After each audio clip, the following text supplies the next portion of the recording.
L'Algérie vous accuse de coopérer militairement avec Israël pour l'intimider. Qu'est-ce que vous répondez à ces accusations?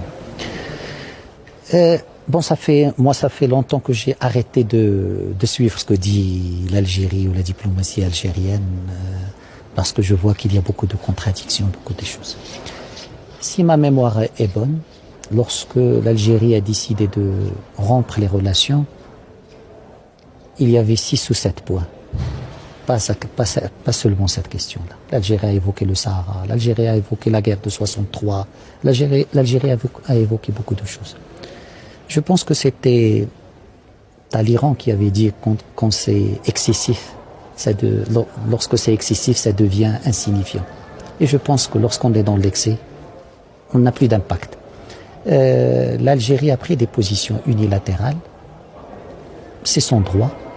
La démarche de Sa Majesté le Roi a été de ne pas aller vers l'escalade, de ne pas même pas réagir à ces décisions unilatérales, et ça sera toujours notre position. Donc l'Algérie est dans l'excès. L'excès, ce qui est excessif et insignifiant, mais les positions du Maroc sont claires. Est-ce que pour vous, l'hypothèse d'une confrontation militaire directe entre vos deux pays est envisageable aujourd'hui, exclue? Le Maroc n'est pas dans l'escalade. Le Maroc n'insulte pas l'avenir. Et le Maroc pense qu'on ne change jamais la géographie. Mais le Maroc, comme je l'ai dit, la démarche de Sa Majesté le Roi, c'est ne pas aller dans l'escalade. Et de se concentrer sur ce qui nous unit, pas ce qui nous désunit. Alors au Sahara, le cessez-le-feu qui était en vigueur plus ou moins depuis 1991 a été rompu, il y a eu des affrontements militaires.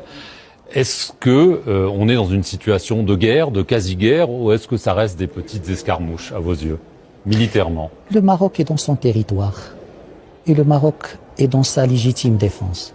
Le Maroc n'a jamais cherché la confrontation. Le Maroc est pour une solution dans le cadre des Nations Unies de ce problème, dans le cadre de l'autonomie, de souveraineté marocaine.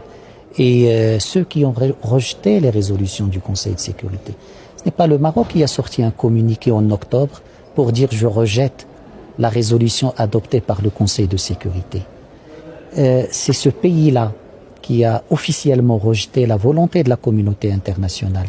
À propos, est-ce que l'initiative de l'envoyé spécial des Nations Unies a un avenir, ou est-ce que c'est mission impossible? On a le sentiment que la situation est bloquée, l'Algérie reste sur la même position, à savoir des négociations directes entre vous et le Polisario, ce que vous refusez. Est-ce qu'on n'est pas dans une impasse? Il ne faut pas mettre l'Algérie et le Maroc sur un pied d'égalité. Le Maroc est en ligne. Le Maroc est aligné sur la résolution du Conseil de sécurité. L'Algérie ne veut pas cette résolution.